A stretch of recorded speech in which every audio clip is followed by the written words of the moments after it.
إن الله وملائكته يصلون على النبي يا أيها الذين آمنوا صلوا عليه وسلموا تسليما اللهم صل على سيدنا محمد مولاي صل وسلم دائما أبدا على حبيبك خير الخلق كلهم هو الحبيب الذي يشفعته في خير هو المرسلين. بسم الله الرحمن الرحيم. حتى إذا طلعت في الكون عم هداه العالمين وحيت سائر الأمم. حضور صلی اللہ علیہ وسلم شان میں بیان فرماتے ہیں کہ حتیٰ اذا طلعت من طلوع ہوا الکون دنیا میں، یعنی آفتاب طلوع ہوا دنیا میں ہدایت کا، اور ہدایت کا آفتاب کون؟ حضور صلی اللہ علیہ وسلم. ساری دنیا گمراہی میں پڑ چکی تھی، اور جب یہ آفتاب طلوع ہوا تو کہتے ہیں عم ہداہ العالمین، یہ ہدایت ساری دنیا میں عام ہو گئی. واحیت اور زندہ ہوئی سائر الامم، تمام امتیں. امم جمع ہے امتوں کی، سائر مانے کل، ٹوٹل، تمام کے تمام امت. رسول اکرم صلی اللہ علیہ وسلم حضور صلی اللہ علیہ وسلم تشریف لائے تو ساری دنیا میں جو ہے گمراہی ہی گمراہی تھی. اتنی زیادہ گمراہی تھی کہ لوگ جو ہے انسان اور حیوان میں فرق نہیں کر سکتے تھے، بلکہ بعض چیزوں میں حیوان سے بھی زیادہ گمراہ ہو گئے تھے.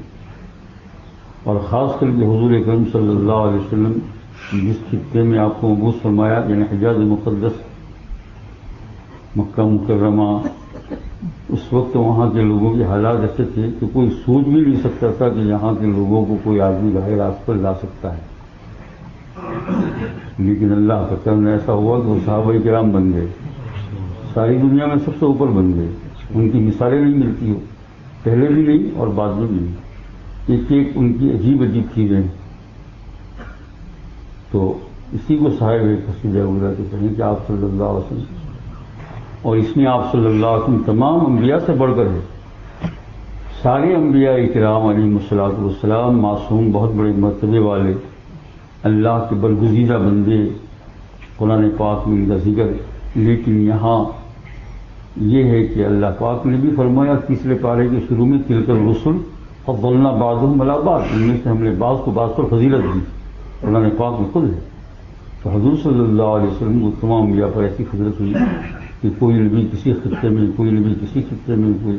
اور یہاں حضور صلی اللہ علیہ وسلم کو حکم ہوا کہ اب آپ آخری نبی ہے، کوئی نبی آنے والا نہیں ہے، تو اعلان کر دیجیے قل یا ایھا الناس انی رسول اللہ الیکم جمیعا، تم سب لوگوں کی طرف میں مبعوث کر دیا گیا. اور پھر جو لوگ انسانوں کو کاٹ کر کھا جاتے تھے، ہدایت تو ایسی ہو گئی کہ ان کے ایک واقعے سے بڑھ کر ہے. اور پھر یہ ہے کہ عم ہداہ العالمین، ساری دنیا میں ہدایت عام ہو گئی. آپ دیکھیے حجاز مقدس سے حضور صلی اللہ علیہ وسلم کی برکت چلی، یہ شعاع ہوتی. دنیا تو کوئی خطہ باقی نہ رہا جہاں اسلام نہ پہنچا اور مسلمان موجود نہ ہو. ساری دنیا میں چلے جائے گی. کہیں بھی ایسا آپ کو نہیں ملے گا کہ مسلمان نہیں ہے، اسلام کو جاننے والے نہیں ہیں. اور پھر یہی بات ہے کہ دنیا جیسے جیسے آگے بڑھ جاتی ہے تو سب سے زیادہ شہرت اسلام ہی کو ہو رہی ہے.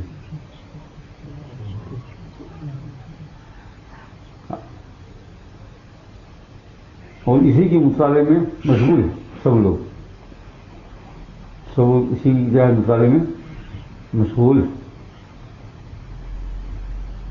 اسی کو کہا یہاں حتیٰ اذا طلعت. اصل میں بات یہ ہے کہ رسول اکرم صلی اللہ علیہ وسلم کی ذات عالیہ جو تمام انبیاء سے افضل ہے، حق تعالیٰ جل شانہ نے آپ کی ذات کے اندر جو باتیں رکھی تھی، جس کو طریقۂ رسول کہتے ہیں صلی اللہ علیہ وسلم، یہ ایسے نورانی ہے میرے بھائی جو بہت پچھتاؤ گے. میں آپ کو کہتا ہوں آج سن لو اور کر لو، ہے نا.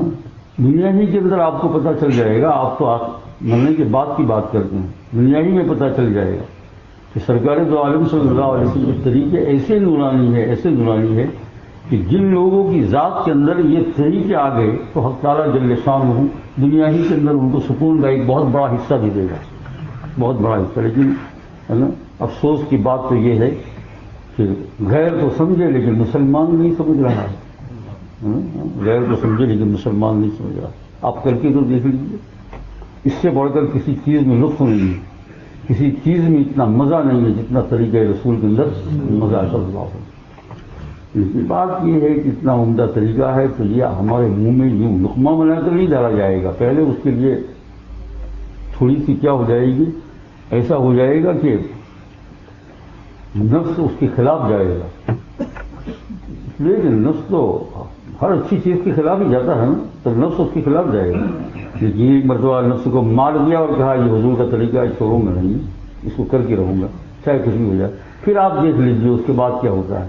میں تو کہتا ہوں 40 دن بھی پورے نہیں ہوں گے انشاءاللہ تعالی، اور آپ کو اس کے آثار، اس کے انوار، اس کے برکات محسوس اور معلوم ہوں گے. اور سب سے بڑی بات یہ ہے کہ جس انسان کی، جس مرد مومن کی ذات کے اندر جتنے حضور صلی اللہ علیہ وسلم کے زیادہ بھرے ہوں گے، اللہ پاک کی قسم موت اس کے لیے اتنی آسان ہوگی. بالکل مرتے ہوئے تو انہیں یکساں ہی لگتے ہیں. ادھر جو ہے فاسق بھی مر رہا ہے، ایک دیندار بھی مر رہا ہے، ایک سنت پر چلنے والا مر رہا ہے، اور غیر سنت لگتا ایسا ہی ہے. لیکن آپ یقین کیجیے واقعات اس کے شواہد ہے، اور آپ اگر چلنے لگو گے تو آپ کو بھی دنیا کے اندر محسوس ہو جائے گا کہ سنت جس کے جسم کے اندر بھری ہوئی ہے وہ کیسا مر رہا ہے. اس کے لیے بہت ہی آسان موت ہو جائے گی سرکار دو عالم سے. اور ایک ایک طریقے کے اندر اتنا دور ہے، ایک ایک چھوٹا بڑا تو کوئی کہہ نہیں سکتے، سبھی بڑے ہیں. لیکن یوں دنیا کے اعتبار سے آپ دیکھ لو کہ حضور صلی اللہ علیہ وسلم کے جو جتنی طریقے جس کو سنت کہتے ہیں، سر سے لے کر پاؤں تک ناخن کاٹنے کا طریقہ، مسواک کرنے کا طریقہ، کھانے کا طریقہ، پینے کا طریقہ، یہ جب انسان کی ذات کے اندر آ جائیں گے، بھر جائیں گے سنتوں سے، تو ہو جائے گی نور سے بھر جائے گا پورا کا پورا، انسان ہی نور والا ہو جائے گا. اور انہی طریقوں کے اندر اللہ نے ایسا نور رکھا ہے. اور اسی لیے تو بات بتائی کہ صحابہ کرام نے زیادہ تقریریں نہیں کی، لیکن زیادہ تقریریں نہیں کی، بلکہ انہوں نے کیا کیا، یہ نورانی طریقے اپنے جسم سے باہر نکالے لوگوں کے سامنے. اس کی زد میں جو آ گیا وہ اسلام قبول کرتا چلا گیا، اس کی زد میں جو آ گیا وہ. تو بھائی مسلمان بڑا افسوس ہو کہ جب مسلمان ٹیبل پر بیٹھ کر کھائے، جو نورانی طریقہ ہے نیچے بیٹھ کر کھانے کا، یہ یا اس کے علاوہ عورتوں کو بھی، عورتوں مردوں میں سب کے لیے طریقے ہیں، کوئی مردوں ہی کے مخصوص نہیں. لیکن بھولے ہوئے ہیں راستہ. اگر کر لو تو اسی کے اندر جو ہے یہی سکون مل جائے گا، اور انشاءاللہ موت کے وقت تو یقین ملے گا. اس لیے جب مرد مومن مر رہا ہے اور اس کے اندر سارے طریقے حضور صلی اللہ علیہ وسلم، تو سب طرف سے نوروں نے اس کو گھیر لیا ہے، سب طرف. اور میں کہتا ہوں کہ حضور صلی اللہ علیہ وسلم کے مبارک طریقے جب جو نکل رہے ہیں، اس سے جو نور پھوٹ رہا ہے، یہ بھی بعضوں کو معلوم ہوا اور اب بھی معلوم ہوتا ہے، اور یہ قیامت تک چلتا رہے گا. جیسا ریڈ کارٹ لائٹ ہوتی ہے اور اس کا بٹن جب دباتے ہیں تو اس کی لائٹ جاتی ہے تو سیدھی شو آ جاتی ہے. یہ جتنے طریقے ہیں ان طریقوں کے اندر ایک نور بھی معلوم ہوتا ہے. لیکن یہ سب کو معلوم نہیں ہوتا ہے، اپنے اپنے مراتب اللہ پاک کی حکمت ہے. بات تو بالکل دیکھ رہے ہیں کہ اس کے منہ سے نکل کر کوئی سنت طریقہ جا رہا ہے، اس کے کان سے نکل کر کوئی سنت طریقہ جا رہا ہے، اس کے دانتوں میں سے کوئی نکل. اور اس طریقے کے زر کے اندر جو بھی آ جاتا ہے تو وہ کیا ہو جاتا ہے، بہت سی مرتبہ اسلام کو قبول کر لیتا ہے. ایک رسالہ جو آج سے تقریباً 20 سال پہلے یہاں نکلتا تھا، اب تو شاید پتہ نہیں، یہ عربی رسالہ تھا، تزمین الاسلامی اس کا نام ہے. یہ جو ہے وہ لندن سے شائع ہوا کرتا تھا. تو اس میں ایک واقعہ لکھا ہوا ہے تقریباً 20 سال قبل کا، کہ جو ہے یہاں جیسے کہ عام طور سے باہر سے طلبہ پڑھنے کے لیے آتے ہیں، یونیورسٹیوں میں سارے ملکوں سے آتے ہیں، ہندوستان سے بھی، پاکستان سے اور سب جگہوں سے آتے ہیں تعلیم حاصل کرنے کے لیے. تو لنڈن کے اندر ایک یونیورسٹی تھی، تو وہاں بہت سارے طلبہ تھے وہ رہتے تھے. اور عام طور سے ان کا طریقہ یہ ہوتا ہے کہ وہ آتے ہیں تو کھانے پینا رہنے کا انتظام خود کرتے ہیں، کرایہ پر رہتے ہیں، مکان کوئی رہنے کو فلیٹ ہوئی ہے. ایک جگہ پر چند طلبہ مل کر رہتے تھے مختلف ممالک کے. انہوں نے جو ہے کسی کا مکان رکھا تھا، تو وہاں مکان کی جو مالکہ تھی وہ یہ بھی کام کرتی تھی کہ ان کے کپڑے بھی دھو دیتی تھی، اور اس کے پاس پیسہ لیتی تھی تو سب کپڑے. تو اس میں ایک طالب علم تھا نوجوان، اس کی کپڑے بھی وہ دھوتی تھی. تو ایک دن اس دھونے والی نے شکایت کی اس کی انگلش میں کہ کیا ہو گیا آپ کو, کہ کیا ہمارے دھوئے ہوئے کپڑے آپ کو پسند نہیں ہیں؟ تو انہوں نے کہا پسند ہے, اگر نہیں پسند ہوتے تو میں دھلا کر آپ کو پیسہ کیوں دیتا, اور جگہ دھلا دیتا. آپ یہ پوچھ کیوں رہی ہو؟ اگر پسند نہیں ہے تو کوئی ہمارے لیے وہ ضرور تھوڑا کہ تمہارے پاس ہی دھلوا کپڑے. تو اس نے کہا اصل میں میرا سوال اس لیے کہ تمہارے کپڑے جو ہے میں اور کپڑوں میں دیکھتی ہوں, جو اور طلبہ ہے اور اسٹوڈنٹ ہیں ان کے کپڑے جو میں دیکھتی ہوں تو وہ جو ہے خراب ہوتے ہیں پیشاب وغیرہ کی جگہ کے اوپر. تمہارے کپڑے بالکل صاف صفائی اور کلین ہوتے ہیں. تو اس سے معلوم ہے کہ تم نے کپڑے پہنے ہوئے یہی دلوائے یا دلجوئے. ان کا یہ بات نہیں ہے. آپ جانتے ہو میں مسلمان ہوں, اور مسلمان ہونے کے ساتھ ساتھ میرے ماں باپ پکی مسلمان ہیں, اور ہم لوگ حضور صلی اللہ علیہ وسلم ہمارے پیغمبر کی پوری اطاعت کرنے والے ہیں, جس میں ہمیں یہ طریقہ بھی سکھایا ہے کہ 24 گھنٹہ پاک رہو. کیا رہو؟ پاک رہو. پیشاب بیت الخلاء جانا ہو اس کا طریقہ ہے, اس کے بعد کس طریقے سے پاکی حاصل کرنا ہے. پاکی پر کپڑا پہنو, اگر ذرا بھی کپڑا ناپاک ہو جائے تو اس کے اندر عبادت ہماری ہوتی نہیں, اس یوں سمجھا ہے ہم اس کو فوراً صاف کر لیتے ہیں, لیکن ایسا موقع ہی نہیں ہے. تو اس نے کہا کہ یہی وجہ ہے آپ کے کپڑے صاف ہونے. بات میں بات ہو گئی. اس کے بعد پھر یہ عورت سوچنے لگی, بہت سوچنے کے بعد پھر اسی سے خواہش ہوئی اس کو اسلامی لٹریچر لکھنے کی, کتابوں کو لکھنے کی. جب دیکھا تو وہ اس کا شوہر اور گھر والے سب مسلمان ہو گئے. ایک خالی ایک طہارت کے مسئلے پر مسلمان ہو گئے, طہارت کے مسئلے پر. تو حضور صلی اللہ علیہ وسلم کے طریقے تو سر سے لے کے پاؤں تک. اور جو لوگ چھوڑتے ہیں پریشان ہیں, ہاں پریشان ہیں. مسلمان ہو تبھی پریشان ہیں. مسلمان تو زیادہ پریشان ہو گئے اس لیے کہ پھر پاس خزانہ ہونے کے بعد پھر تو پریشان ہو رہا ہے. سب چیزوں کا حضور صلی اللہ علیہ وسلم نے ایسا طریقہ اور عذاب سکھایا ہے. اس کو کہا یہاں کہتے ہیں کہ حتیٰ اذا طلعت القوم عم ہدى العالمین وحی السائل. سمجھے تو بھائیو آج جنت سمجھ کر لو, فائدے میں رہو گے انشاءاللہ, بہت فائدے میں رہے گی. آپ کو سچ کہتا ہوں اس کے اندر مجھے ذرہ برابر بھی شک نہیں ہے, اور کیوں شک کروں, ہے نا. میں بالکل صحیح دل سے اپنے دل کے اندر سے کہتا ہوں. ان طریقے میں ڈھونڈ کر دیکھو کہاں حضور صلی اللہ علیہ وسلم کے خلاف جا رہا ہے, اس کو اپنے قابو میں لاؤ. چلتی ہے اٹھ کے بیٹھتے بہت چیزیں ہیں. وہ تو جو ہے محبت تمہیں خود آداب عشق سکھا دے گی. جب تم عمل کرنے لگو گے تو ایک ایک طریقہ تمہارے سامنے آئے گا, لیکن جب آدمی ارادہ ہی نہیں کر رہا ہے اور جتنے فائدے نقصان بھی بہت ہے. اللہ تعالیٰ آپ کو مجھے سب کو توفیق عطا فرمائے, ہے نا بھائی. یہ ہے طریقے آگے والی, اللہ تعالیٰ توفیق عطا فرمائے. میں نماز پڑھ کر جو ہے ایک مرتبہ بیٹھا ہوا تھا مسجد میں. سنو عبرت کی بات. ایک نوجوان میرے پاس آیا اور اس نے کہا کہ پلیز میں بہت پریشان ہوں, نہیں سنائی دے رہا ہو تو قریب آ جاؤ, ہے نا.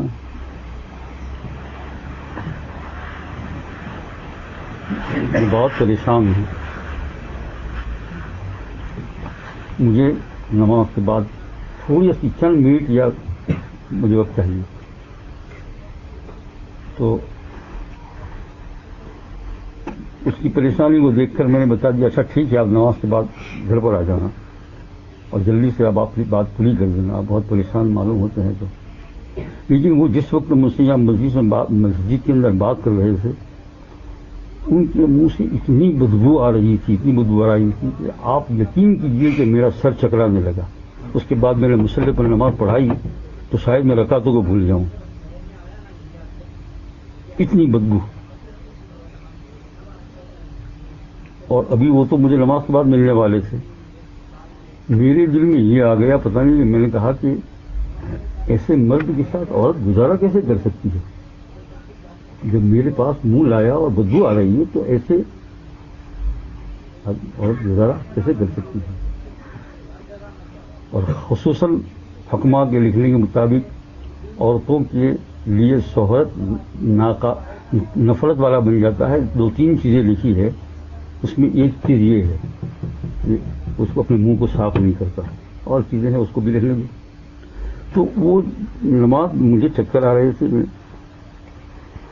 میں نے میرے دل میں آٹومیٹک آ گیا کہ میں نے کہا ایسے مرد کے ساتھ یہ عورت گزارا کیسے کر سکتی ہے. پھر میں چلا گیا گھر جا کر سنت پڑھی. اس کے بعد وہ آئے تو میں نے ذرا ایسا نظام کیا کہ ذرا دور سے ہی بیٹھے. اس کے بعد انہوں نے بیان کیا کہ میری اور بندگانہ نمازی پرہیزگار سب کچھ نظر کی اور کسی قسم کی خرابی نہیں. اور وہ اس نے اسلام قبول کیا ہے, مسلمان ہوئی ہے کچھ عرصہ پہلے. اور وہ اس وقت چلی گئی ہے اور مجھے کہہ کر چلی گئی ہے اور مجھے یہ کہا کہ آپ ہفتے میں ایک آدھ مرتبہ مجھ سے ٹیلی فون پر بات کر سکتے ہیں. میں آپ کی کوئی نافرمانی نہیں کر سکتی ہوں, لیکن میری طبیعت نہیں رہتی چاہتی آپ کے ساتھ رہنے کی.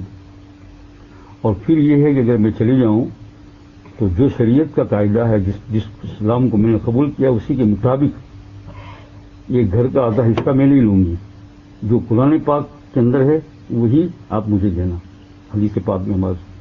اس کے بعد اگر طلاق کی نوبت آئے تو عدت کا خرچہ بھی نہیں دینا, کیونکہ میں خود جا رہی ہوں. تو میں خیال کیا کہ اتنی نیک گناہ یہ آخر اس سے جدا کیوں ہو رہی ہے, کس لیے ہو رہی ہے. میں نے اس کو پوچھا کہ آخر وجہ کیا ہے. کہا آپ کو سمجھ میں نہیں آ رہا. مجھے سمجھ میں آ گئی وجہ, اور آپ کو آ گئی آئی. اور سرکار دو عالم صلی اللہ علیہ وسلم نے حدیث سے جو بیان کیا ہے, فرمایا ہم بستری مسواک کرنے سے پہلے ہم بستری نہ کریں. مسواک کرے, منہ کو صاف کرے. منہ کو صاف کرنے کا جو بھی طریقہ ہو, یعنی مسواک اور مسواک کے ساتھ اگر اور چیزیں جو استعمال کرنی پڑتی ہے, جیسے اس زمانے میں کولگیٹ, جائز کولگیٹ ہو, مسواک ہر درجے کا. فرمایا اس کے بغیر تم ہم بستری کرو. تو شریعت بتا رہی ہے کہ تم نے عورت کے حق کو ضائع کیا, اور یہ تمہارے دور میں تو تمہارے دونوں میں یہ توڑ پیدا کرنے والی چیز ہے. دیکھا ایک طریقہ حضور صلی اللہ علیہ وسلم. میں یہ بتا رہا ہوں آپ کو, یہ نورانی طریقے, نورانی طریقے.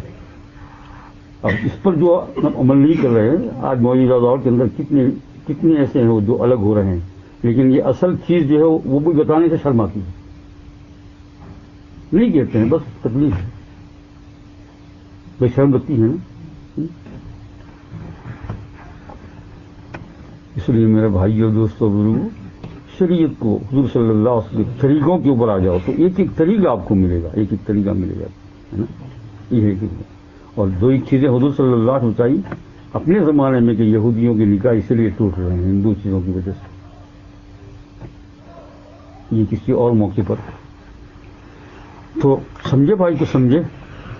سرکار دو عالم صلی اللہ علیہ وسلم کے طریقے اتنے نورانی ہیں. آج مطالعہ کر لو, دونوں جہان کے اندر اللہ جل شانہ ہمیں کامیابی عطا فرمائے گا, یہاں بھی اور وہاں بھی. کتابیں بہت ساری ہیں, آپ سیکھ سکتے ہو, پڑھ سکتے ہو, ہر لائن کے اندر پڑھ سکتے ہو, اور عمل کر کے دیکھیے. عمل کر کے دیکھیں گے تو انشاءاللہ تعالی آپ کو دولت میں بھی سرور نظر آئے گا اور غربت میں بھی سرور نظر آئے گا. چاہے مالدار ہو تو اس مالداری کے اندر بھی آپ کو, اور غربت ہو تو غربت میں بھی آئے گا. آپ کے پاس دنیا کے بہت ساری ڈگری ہے, اس میں بھی آپ کو سکون رہے گا اگر سنت پر چلتے رہے گا. کون سی جگہ خالی ہے جہاں مسلمان لوگ؟ ہسپتال میں ایک دن گیا, یہ دور جو ہاسپٹل ہے شہر میں, رائل تھے, اس میں رائل کہتے ہیں نا, ایک تو جنرل ہمارے سر پر ہے, ہم تو جنرل والے ہیں. وہاں گیا, ہمارے والد صاحب اللہ جل صاحب نے مغفرت فرمائے, ان کو ہاسپٹال میں داخل کرایا تھا. تو میں گیا تو ان کی سارے رپورٹ سننا تھا. تو ایک ڈاکٹر نے ایک عورت آئی, آپ خیال کیجیے نقاب ڈال کر, اور بتایا کہ ڈاکٹر نہیں ہے, آنکھیں اتنی کھلی ہوئی تھی, اور اس نے سارا اردو میں رپورٹ مجھے بیان کیا, لیکن اس نے پیٹھ میری طرف کی. کیا کیا اس نے؟ پیٹھ میری طرف کی اور دوسری طرف منہ کیا, اور ساری باتیں وہ بتا رہی تھی.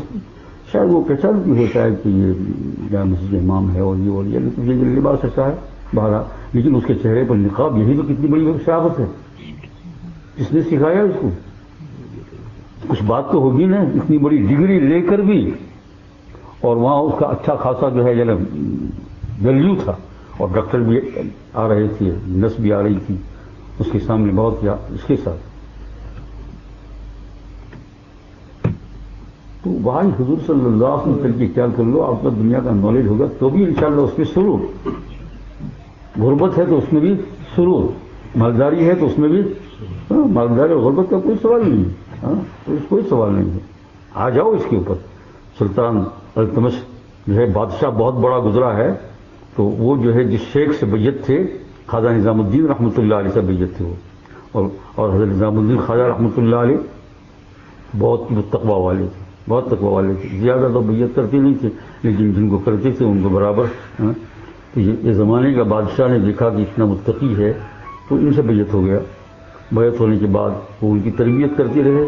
بادشاہ جاتا رہا اور پوچھتا رہا، بھائی یہ بھی سنت کے خلاف ہے، جہاں باجا بج رہا ہے حرام ہے. تو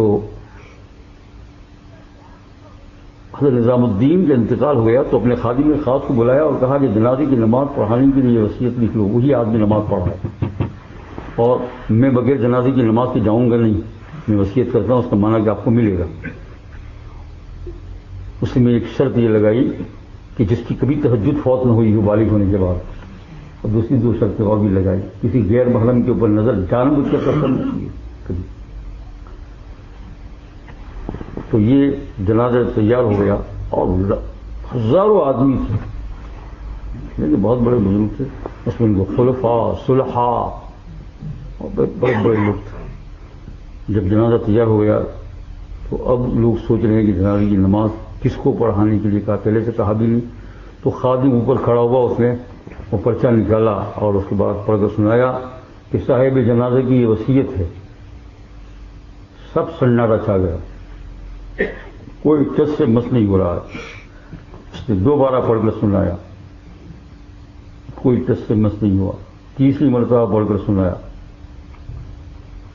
تو پھر زمانے کا بادشاہ اپنی جگہ سے نکلا اور کہا کہ یہ میرا راز تھا میرے خدا اور میرے پیر کے درمیان میں، لیکن کیا کروں کہ پیر جاتے جاتے مجھے کھول کر دے کہ اس شرط پر اللہ تعالیٰ نے مجھے، دیکھو بادشاہ زمانے کا دولت کوئی چھین نہیں لیتی ہے دین میں. اللہ کے رسول صلی اللہ علیہ وسلم کی اطاعت اور طریقے اگر آگے میرا دولت میں بھی سرور، غربت میں سرور، بیماری میں سرور، تندرستی میں سرور، اس دھرتی پر سرور، دھرتی کے نیچے بھی سرور. سرور مانے کیا؟ خوشی، دھرتی پر بھی اور دھرتی کے نیچے. دھرتی کے نیچے کہاں؟ یہ دھرتی ہے کیا ہے؟ خبر ہے یہ کسی شاعر نے کہا یا اللہ مدینہ منورہ میں جگہ دیتے، اوپر نہیں دیتا ہے تو انڈر گراؤنڈ دے دے. اوپر نہیں دیتا ہے تو کہاں دے دے؟ انڈر گراؤنڈ میں. خبر قدر کر لو اللہ تعالیٰ قدر